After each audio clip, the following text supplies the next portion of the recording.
My friends, welcome to this episode of the TOGR Review. I hope you all are doing well. I just made it out here to Lone Wolf Mountain. It's been roughly a week since Hurricane Helene had hit. I wasn't even sure that Lone Wolf Mountain was still here. But I'm glad to say, I'm relieved to say, that Lone Wolf Mountain survived the storm with absolutely no issues, no real issues. There's one gigantic tree limb down up at the top, and that is the only damage that's been sustained here at Lone Wolf Mountain. In fact, I can't even tell that it rained here. There's no rutting on the roads, nothing like that. You could tell that we received one hell of a windstorm. The leaves on the ground are incredibly thick, but folks, the mountains survived. My little piece of paradise out in the middle of nowhere, it survived. With that being said though, I am getting a little bit ahead of myself. I need to explain what this episode is about. Basically, this is an update after the storm to share with you all what's been taking place and what's going to happen going forward. Things, without a doubt, have changed dramatically since the storm hit. It's unbelievable, to be honest. Just to be able to put everything into words is difficult. The most important thing is, though, I'm fine, Susie's fine, my family's fine, my friends are fine, everybody's okay. Everybody survived the storm, as far as like those that I know. Unfortunately, there was plenty of lives lost. We'll talk a little bit about that in a minute. But we did sustain some damage at home. Not as bad as some people, worse than others. That's how it goes, of course. So this episode basically is just an update to share with you all what I experienced, what it was like, and what the conditions are now. I did make some notes here. This is pretty rough and off the cuff, but this will hopefully kind of keep me focused and directed so I don't wander too much. So excuse me for looking at the phone here and kind of staying on track. In the previous overnight adventure, I spoke about how I needed to get home to prepare for this hurricane. I also needed to come out here to prepare. I stated in that episode that I was very concerned about what was going to take place. I knew this was going to be a bad storm, but it's not what I expected. Nobody forecasted what was coming, and no one's to blame. The storm was without a doubt unprecedented. We're talking about like a 1,000-year storm. Once in 1,000 years, a storm like this. The thing is that it's not just right here where I'm at or where I live at, but all of western North Carolina, parts of Tennessee, parts of Virginia. We're talking about absolute destruction, catastrophic destruction. It's unbelievable. So this is what happened, everybody. In the previous adventure, I was speaking about how much rainfall was being forecasted. The forecast varied depending on what you looked at. 5 to 10, 5 to 12, 8 to 12. Everybody said something different, but in general, around 12 inches of rain was the maximum. Ultimately, we received so much more than that. Prior to the storm actually arriving here in the mountains with the bands and so on, we had indirect influences from the storm. The storm was so big, it was pushing moisture into the area, creating a lot of instability. So the day before the hurricane hit, we had flash flooding. We received 5 inches of rain in a number of hours. It came in super quick, and it just about pushed every creek and stream to the limit. At that point in time, I deployed sandbags around the creek that goes through my yard. Luckily, the storms passed, the rain moved out, and the water receded. The storms that moved through before the hurricane arrived were violent. We had 2 confirmed tornadoes on the ground here in the mountains. It's a misconception that tornadoes cannot form in the mountains, because they can. Generally, they do not last very long, they do not live long, and that's because of the hilly nature of the terrain. Anyways, we received 5 inches of rain from the storm. Those passed. Then came the hurricane. So the hurricane came in during the middle of the night, and initially it brought with it about 5 inches of rain. But everything was holding together. The culverts were fine, the sandbags were holding, everything was doing good. To give you all an idea of my setup with my home and so on, so basically in front of my home there's a small creek. Across the road, up on top of the mountain, that's where my dad lives, and there's numerous streams up there. Basically that all come down the mountain through my yard. Again, all very small. Behind the house, maybe 200, 300 yards away, there's a larger creek, a creek that I've never seen break its bounds before. So we had 10 inches, another 5 inches had fallen, bringing us up to 15 inches of rain. You may be wondering how I know specifically how much rain had fallen. That's because my father has a rain gauge at his house. So we calculated 15 inches of rain so far. Everything was close to spilling over, but so far everything was being held together. At that point in time, we had been outside in the rain basically all night, going into the morning. It was roughly 7 a.m., something like that. My father, he went home, changed clothes, dry off a little bit. I did the same. I went to the house and I decided to just work on the sandbags in my yard because they were getting to the point where they were being influenced by the water from the creek. The creek in the yard had swelled to the point where basically it was beginning to push those sandbags. I had taken 16-inch steel tent stakes and pushed them into the ground behind those sandbags to hold them into place. While this was happening, it was raining like hell outside, getting very windy. We were hearing transformers explode all over the neighborhood, all over the mountainsides. At one point in time, tree limbs broke out of this tall tree, a hemlock that was dead, crashed to the ground, and I'll be honest, it was close. I was walking down the driveway when it happened. It was close. But it is what it is. We had to do what we had to do. Anyways, so I'm working on those sandbags, and basically, I look up at my dad's driveway and water is rushing down. So I grab my shovel, I race up to his house, and basically there's like this small stream that goes behind his house and into a small culvert. That culvert had clogged up and it was a tremendous amount of water that was coming down the driveway. So I begun digging. I was making a trench through the road to divert it into the woods, stacking up some rocks, grabbing some sandbags, and that's when I heard a sound. There was crashing coming through the forest, and all of a sudden, 2 full-size trees come sweeping through with a river of water, and these trees slide up onto the road next to the creek at an angle, and they diverted every single bit of that creek water into our sandbags, into our wall. It destroyed it, and all of a sudden, it was a river of water going down the driveway, basically right into the front of my house. At the same time, there was rivers of water coming from even above my dad's house. The entire area was beginning to flood. Basically, the ground took all the water that it could. It could hold no more. Every stream, all of the runoff, everything was racing down the mountain, around my father's house, and down towards my house. We stood there for a while just staring. There was nothing to do. I told my father good luck with his house, and I went down to focus on my house. So by the time I got down there, I realized that the creek behind my house was beginning to rise. It had broken its bounds, which again, I've never seen before. So already it was making progress coming towards my house. Not for a second did I think that that water, that flood water, would reach my house, but it did. Within 30 minutes, it had crossed hundreds of yards and was feet deep. There were trees washing by, roofs washing by. There was all sorts of debris just flowing by. And basically, the river came all the way up to the house and rose 6 feet up on the backside of my home. So imagine that. We have a river that's come up all the way to the backside of my house.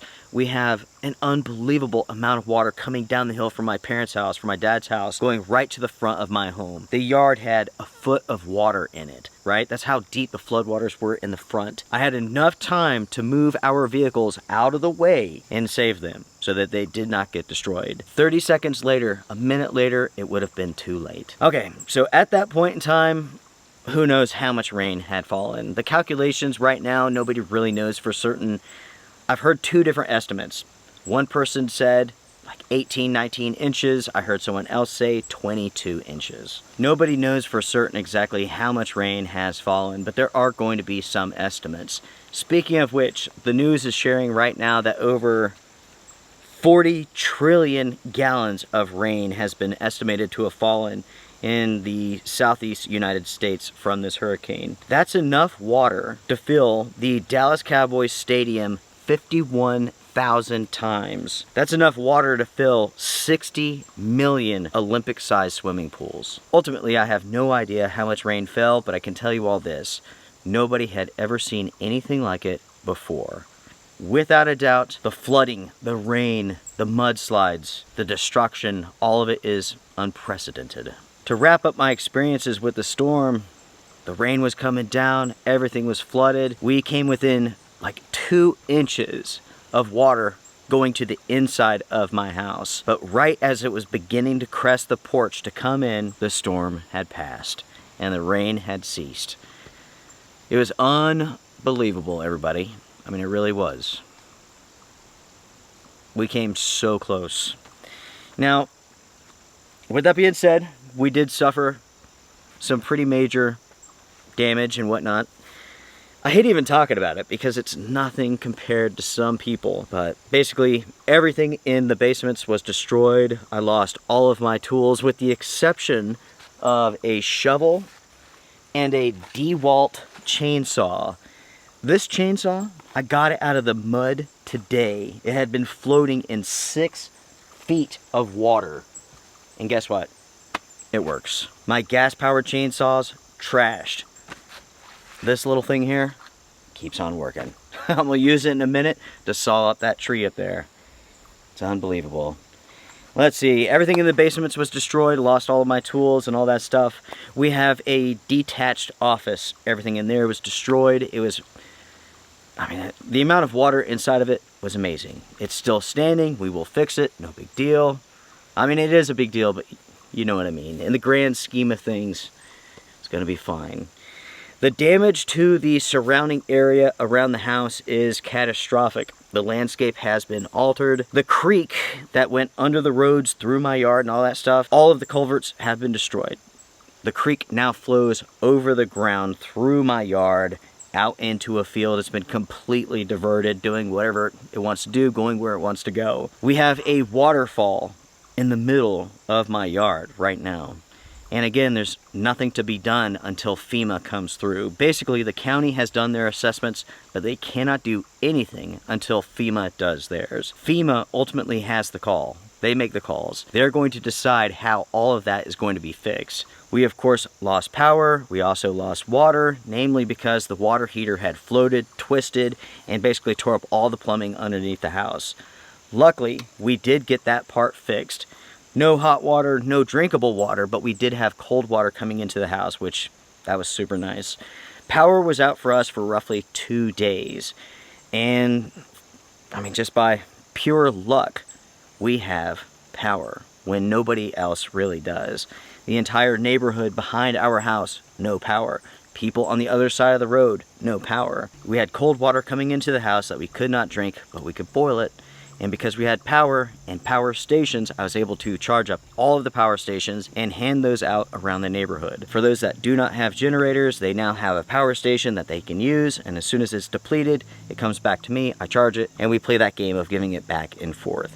At the same time, because I'm so prepared, we've been giving out freeze-dried meals, tons and tons of freeze-dried foods, camping stoves, fuel, and so on. Plus, every single person in the community has been outside working, helping each other out. Now is the time to begin to rebuild. Things don't have to be perfect, we just have to open everything up.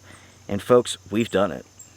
Everyone works basically from sun up to sundown, and then we go to bed and we repeat. And get this, everybody, this afternoon when I get home after sawing up that tree, we're hooking up a brand new water heater, and tonight I'm gonna take a shower. The first shower I've had in a good solid week, and I cannot wait. At the same time, we will have drinkable water. The other day, I chlorinated my well, shock chlorinated it, and it's good to go. The water's safe, I did a quick test, and everything's good, everybody. I cannot wait to drink water from the tap and to take a shower. It's gonna be, both of those are the best things in the entire world.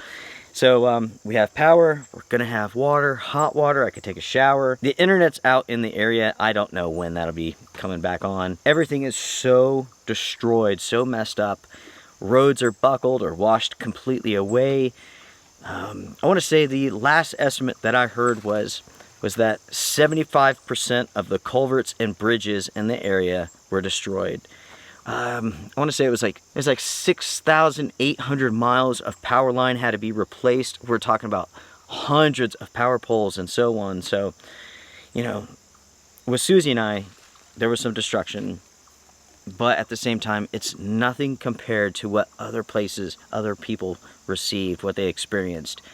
Unfortunately, above my house, a mile or two, a house was washed away, and the mother and the child who were inside passed away.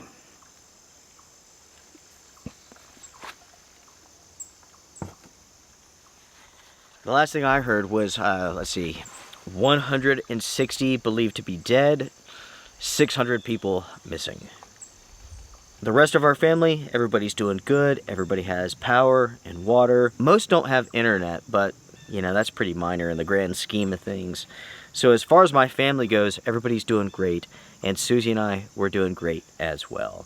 I do want to stop here and just say, everyone, thank you so very much for all of the messages, the emails, the donations, and so on. We really, really appreciate everyone for everything. We've received, thousands of emails and messages, offering help and so on. Susie and I, we're great. And the truth is, there's more than enough people here in Western North Carolina. Everything really is being taken care of. If you do want to help, I would suggest donating to an organization such as Samaritan's Purse. They come into these areas like this here. They set up field hospitals. They're handing out food, medicine. They're assisting with search and rescue and supplies. They really do a lot of good, and it's not just for the United States, but worldwide. So if you do want to donate, Samaritan's Purse is a good place to start. Talking about the community, I have spent more time talking to my neighbors. I don't think I've spoken to my neighbors this much in years. I certainly have not drank that much beer with my neighbors. I haven't drank that much beer since I was in high school. Basically, we work all day. As soon as the sun is going down, we sit around, drink beer, and, talk. It really is a lot of fun, to be honest with you. But, let's see here. A few things I do want to talk about in regards to this storm. As you could imagine, Susie and I, with the channel here, living in the mountains and so on, we are very much prepared. But a storm like this really does show you what your weaknesses are. So Susie and I, we have an abundance of freeze-dried meals and so on.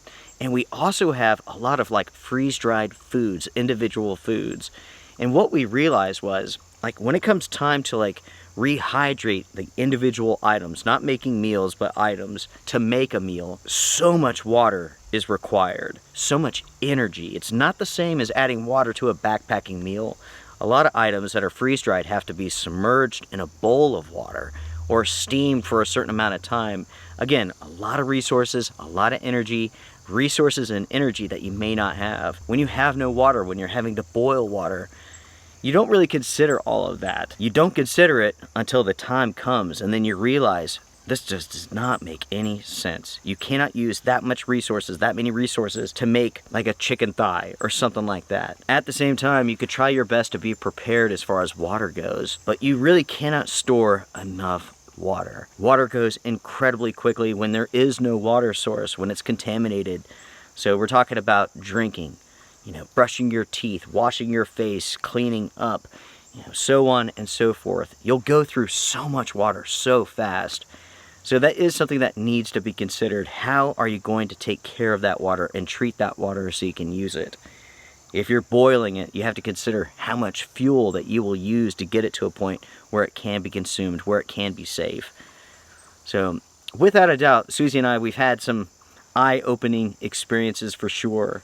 And again, we're more prepared than most people. We're passing out stoves and fuel. And when it comes to the power stations, I have many different types. I have big ones, small ones, and so on. Something that you don't consider oftentimes is the size and the weight. Having to move around those really big ones, it is such a chore that I personally do not want to do that again. The smaller ones, having smaller units that charge faster, in my opinion, that makes more sense. That's more useful. And that's just something that I wanted to share with you all. Your needs may vary, but for myself, I don't want any more big ones. I may actually add a few more of the small ones that charge really quick because they work well, they're easy to manage, and it just makes more sense. And with that being said, everyone, I think I'm done talking for now. Already it's getting late into the afternoon. I have a tree that I need to saw up, and I need to get home and install a water heater. So this is just more than anything an update concerning Susie and I, how we're doing, our family, Lone Wolf Mountain and everything. We are incredibly blessed. It could have been so much worse. I'm sure you all have been seeing the footage coming from Western North Carolina. I mean, entire communities gone. Absolutely gone. There's areas where, I mean, rescue crews cannot get to those individuals. This is a tough time, that's for sure. It's a tough time for a lot of people. Things will get better though.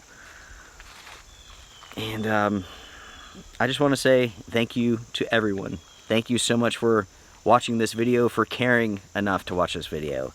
And to everyone who has, again, sent the messages, the donations and everything, we really do appreciate it. Thank you all so much. As far as the channel going forward, to be honest, I'm not even sure how I'm going to upload this video. I do not have internet. I do have my phone. It works at the house. It's awfully slow, so we shall see. I'll do what I can. As far as content goes from this channel, I have a few weeks of reserved videos, and then after that point, I don't know. It's a mystery. If everything works out, you will experience no interruption. Just in case you don't know this, I have uploaded 3 videos, like 2 product videos and a review every single week for years. And I don't want to ruin that trend, so I'm going to do everything in my power to make sure that there's content for you all, because you all are my friends, and I like sharing and educating and talking with you all. So that's my goal. I do have some other priorities at the moment though, but with enough of this, I think I can do everything. So, friends, thank you all so much for watching this episode. Thank you so much for supporting the channel. We really do appreciate you all. Again, if you want to help out those who are in Western North Carolina, Samaritan's Purse is a good place to start. There's other organizations as well. I'm sure there's plenty that I've forgotten to speak about. I'm trying to do this, I mean, very much off the cuff. I made a few notes, but I'm sure there's plenty of people who I haven't mentioned or topics that I haven't mentioned. So just, you know, please try to understand if I didn't mention something that I should have. I'm doing my best. You know what I mean? I think that could be said for everybody involved in this sort of situation right now. We're all doing our best. And I'm so thankful for my neighbors and my community. Everyone is coming together and helping out. I mean, people are driving by offering food and water. I mean, there's cutting crews coming around. There's search and rescue. I mean, I have stories to share that I haven't shared here that are... I'll remember these instances for the rest of my life. They're that profound and impressive. But with that being said, I am done for now. I have some work to do. Thank you all so much for everything. I appreciate every single one of you. Strength and honor. Strength and honor. Bye, everybody. Oh, wait a minute. Let me show you all this chainsaw real quick. It's unbelievable that this dirty thing still works. When I pulled it out of the mud, I have wiped it off a little bit. I mean, just water was pouring out of it.